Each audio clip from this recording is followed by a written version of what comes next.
Hi friends, welcome to my channel. ఈరోజు ఈజీగా ఇంట్లో చేయగలే మినీ మైసూర్ బోండా అండ్ పల్లీల చట్నీ గురించి తెలుసుకుందాం.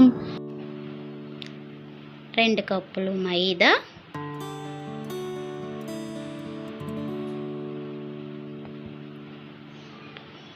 1/2 కప్పు పెరుగు, 2 టీ స్పూన్లు సాల్ట్,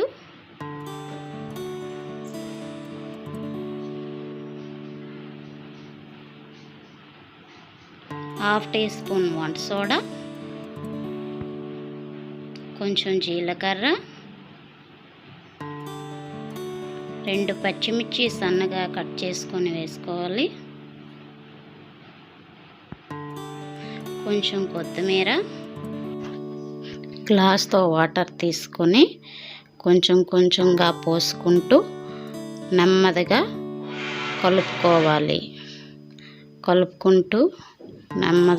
కలుపుకుంటూ కొంచెం వాటర్ అలాగే యాడ్ చేయాలి.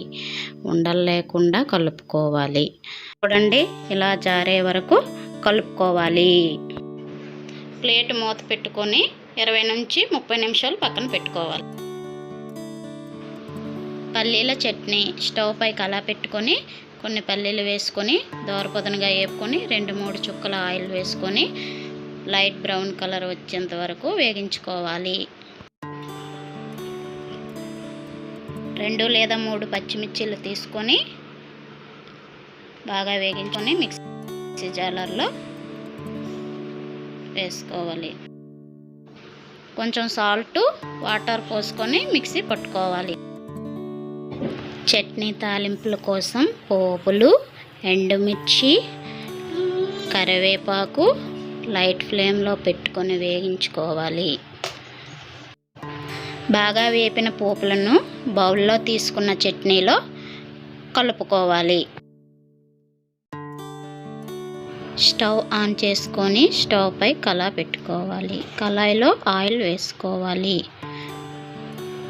ఆయిల్ వేసాక మీడియం ఫ్లేమ్లో మరిగించుకోవాలి. బాగా మరిగిన ఆయిల్లో చేతిని తడి చేసుకుంటూ ఒక పక్క నుండి బోండాలని వేసుకోవాలి. మినీ సైజులో బోండాలను వేసుకోవాలి. పెద్దగా వేసుకుంటే లోపల భాగం అనేది ఉడకదు. చిన్నవిగా వేసుకుంటే బోండా లోపల భాగం అంతా ఉడికి తినాలనిపిస్తుంది. బోండాలను ఒకదానికి ఒకటి అంటుకోకుండా అటు ఇటు కలపాలి. బోండాలను గోల్డెన్ బ్రౌన్ కలర్లోకి రాగానే వాటిని తీసుకొని ఒక బౌల్లో వేసుకోవాలి. Mini Mysore bonda ready. ఇలా బోండాలను ప్లేట్లో వేసుకొని చట్నీతో తింటే చాలా టేస్టీగా ఉంటుంది. Thanks for watching. Please like, share, subscribe to my channel.